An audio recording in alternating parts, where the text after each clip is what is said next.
Hello friend, this is Pankaj and welcome back to teaching exam study. दोस्तों, discuss करेंगे फटाफट 100.com से संबंधित कुछ इम्पॉर्टेंट प्रश्न हैं जो कि आने वाले एग्जाम में करंट अफेयर्स के कुछ अगर प्रश्न बनते हैं तो हो सके तो राष्ट्रीय घटनाक्रम के संबंध में प्रश्न आपको देखने को मिल सकते हैं। तो आप वीडियो को पूरा देखें। ये अगस्त 2024 से जुलाई 2025 तक एडुटेरिया की जो बुक है उनके द्वारा ये प्रकाशित किया गया बुक है और इसमें काफ़ी इम्पोर्टेंट प्रश्नों का संकलन है। तो कुछ प्रश्न को आप देखें।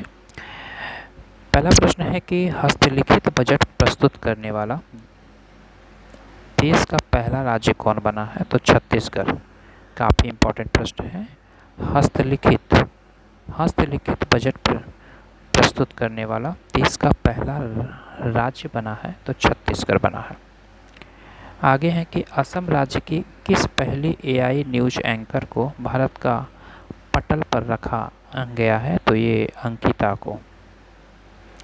क्वेश्चन नंबर 3 है कि समुद्री क्षेत्र में भारत की पहली गैर बैंकिंग वित्तीय कंपनी कौन बनी है? तो सागरमाला वित्त निगम लिमिटेड जो है ये बना है। नेक्स्ट प्रश्न है कि भारत की पहली क्वांटम कंप्यूटिंग वैली किस शहर में स्थापित की जाएगी? तो ये अमरावती आंध्र प्रदेश में स्थापित किया जाएगा। कहाँ पे? तो अमरावती आंध्र प्रदेश में पहली क्वांटम कंप्यूटिंग वैली स्थापित की जाएगी आंध्र प्रदेश में, अमरावती। भारत के 44वें यूनेस्को विश्व धरोहर स्थल के रूप में किसे शामिल किया गया है? तो 12 मराठा सैन्य परिदृश्यों को शामिल किया गया है। भारतीय मानक ब्यूरो में ISO प्रमाणन प्राप्त करने वाला देश का पहला पुलिस स्टेशन कौन बना है? तो अर्थुनकल पुलिस स्टेशन केरल बना है। ये भी काफ़ी इम्पोर्टेंट प्रश्न है आपके लिए। भारत के किस राज्य ने अपने मूल निवासी में महिलाओं को सरकारी नौकरियों में 35% आरक्षण देने की घोषणा किया है? तो ये बिहार है। बिहार प्रथम राज्य बना है जो कि सरकारी नौकरियों में यहाँ के महिलाओं को 35% आरक्षण देने की घोषणा किया है। आगे है कि भारत का पहले लकड़ी से निर्मित गुरुद्वारा कहाँ खोला गया? तो ये फाजिल्का पंजाब में खोला गया। नेक्स्ट प्रश्न है कि किस राज्य ने सार्वजनिक वितरण प्रणाली जिसे कि PDS कहा जाता है यानी पब्लिक डिस्ट्रीब्यूशन सिस्टम में राशन वितरण के लिए आधार आधारित फेस ऑथेंटिकेशन शुरू किया है? तो ये हिमाचल प्रदेश में है। अंतर्राष्ट्रीय योग दिवस के अवसर पर योग नीति लागू करने वाला भारत का पहला राज्य बना है उत्तराखंड। ये भी इम्पोर्टेंट प्रश्न है आने वाले एग्जाम के लिए। 11 है माउंट एवरेस्ट पर चढ़ने वाली CISF की पहली महिला कौन बनी है? तो ये गीता समोता बनी है। गीता समोता पहली CISF की महिला हैं जो कि माउंट एवरेस्ट पे चढ़ी है। लड़ाकू विमानों की नाइट लैंडिंग की सुविधा वाला देश का पहला एक्सप्रेसवे कौन बना है? तो ये गंगा एक्सप्रेसवे बना है। नेक्स्ट प्रश्न है कि देश का पहला अर्ध स्वचालित अंतर्राष्ट्रीय बंदरगाह प्रधानमंत्री नरेंद्र मोदी द्वारा कहाँ समर्पित किया गया है? तो ये विझिंजम केरल में समर्पित किया गया है।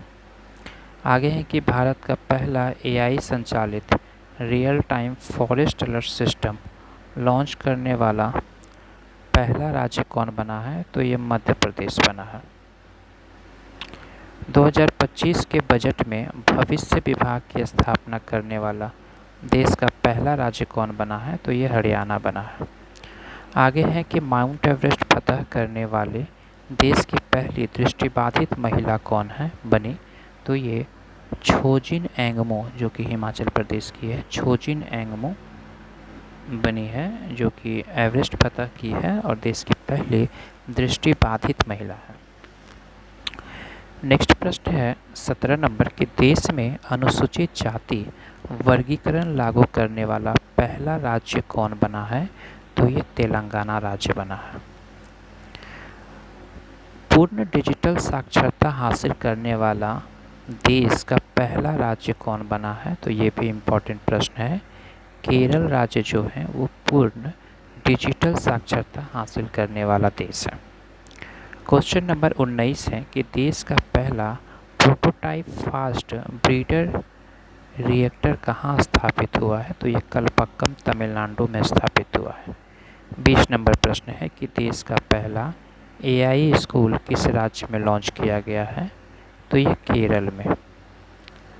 देश का पहला अस्थाई कलाग्राम कहाँ बनेगा? तो ये प्रयागराज में बनेगा। अगला प्रश्न है कि भारत की पहली अनुवादक की सुविधा से लैस विधानसभा किस राज्य में बनेगी? तो ये उत्तर प्रदेश में बनेगी। अगले प्रश्न है कि किस राज्य में एआई शिक्षा अनुसंधान और नवाचार को आगे बढ़ाने के लिए देश का पहला एआई विश्वविद्यालय स्थापित किया जा रहा है? तो ये महाराष्ट्र में। 24 नंबर प्रश्न है कि भारत के पहले open air art wall museum का उद्घाटन कहाँ किया गया है? तो ये मौसम भवन नई दिल्ली में। किस शहर को असम की दूसरी राजधानी के रूप में चुना गया है? तो डिब्रूगढ़। ये भी इम्पोर्टेंट प्रश्न है। डिब्रूगढ़ को असम की दूसरी राजधानी के रूप में चुना गया है। आगे है कि 300 करोड़ की लागत से देश का सबसे बड़ा टेक्सटाइल पार्क कहाँ बनेगा? तो ये लखनऊ में बनेगा। आगे है कि वैश्विक क्षमता केंद्र यानी जीसीसी नीति लाने वाला देश का पहला राज्य कौन बना है? तो ये मध्य प्रदेश है। 7 महाद्वीपों की 7 सबसे ऊंची चोटी पर चढ़ने वाली दुनिया की सबसे कम उम्र की महिला बनी है काम्या कार्तिकेयन, जो कि मुंबई से बिलोंग करती है। ये तो वीवीआई प्रश्न है, आप इसे नोट ही कर लें।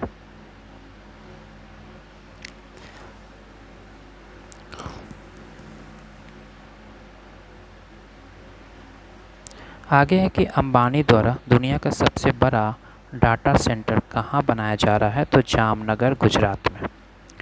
30 नंबर प्रश्न की ओर हम आगे बढ़ते हैं कि 50 एकड़ में अपना पहला क्वांटम कंप्यूटिंग गांव कहाँ बनाया जाएगा? तो ये अमरावती आंध्र प्रदेश में बनाया जाएगा। 31 नंबर प्रश्न है कि किसने महाराष्ट्र के नागपुर के मानसर में NH-44 पर भारत के पहले बायो बिटुमेन आधारित राष्ट्रीय राजमार्ग का उद्घाटन किया है? तो केंद्रीय मंत्री नितिन गडकरी।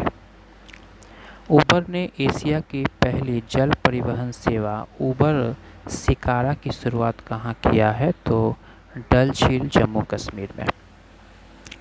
पूर्वोत्तर भारत का पहला कौशल विश्वविद्यालय कहाँ स्थापित किया जाएगा? तो ये मंगलदेई असम में स्थापित किया जाएगा। नेक्स्ट कुछ प्रश्न हैं जो कि काफ़ी इम्पोर्टेंट हैं, आप इसे देखें।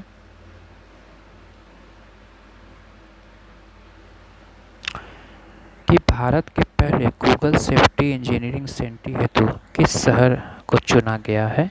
तो ये हैदराबाद को चुना गया है। वन नेशन वन कार्ड का फ़ायदा उठाने वाला देश में प्रथम स्थान पर कौन सा राज्य है? तो वो बिहार में है।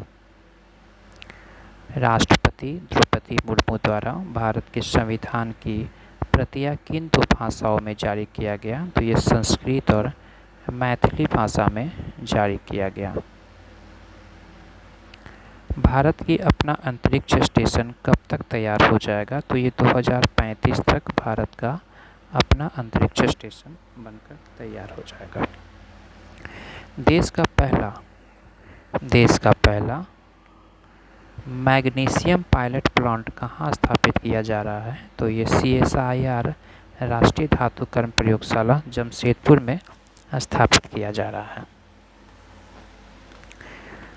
स्वामी विवेकानंद विद्या मंदिर स्कूल का उद्घाटन राष्ट्रपति द्रौपदी मुर्मू द्वारा कहाँ किया गया? तो सिलवासा दादर नगर हवेली में है। 41 है कि भारत के पहले संविधान संग्रहालय का उद्घाटन कहाँ किया गया? तो OP Jindal global university Sonipat Haryana में स्थापित किया गया। 18वां प्रवासी भारतीय दिवस 2025 सम्मेलन का आयोजन कहाँ किया गया? तो भुवनेश्वर, उड़ीसा में किया गया। तो ये कुछ इंपॉर्टेंट प्रश्न हैं। वीडियो अच्छी लगी होगी, चैनल को लाइक, सब्सक्राइब, शेयर करें। वीडियो देखने के लिए धन्यवाद। Thank you very much.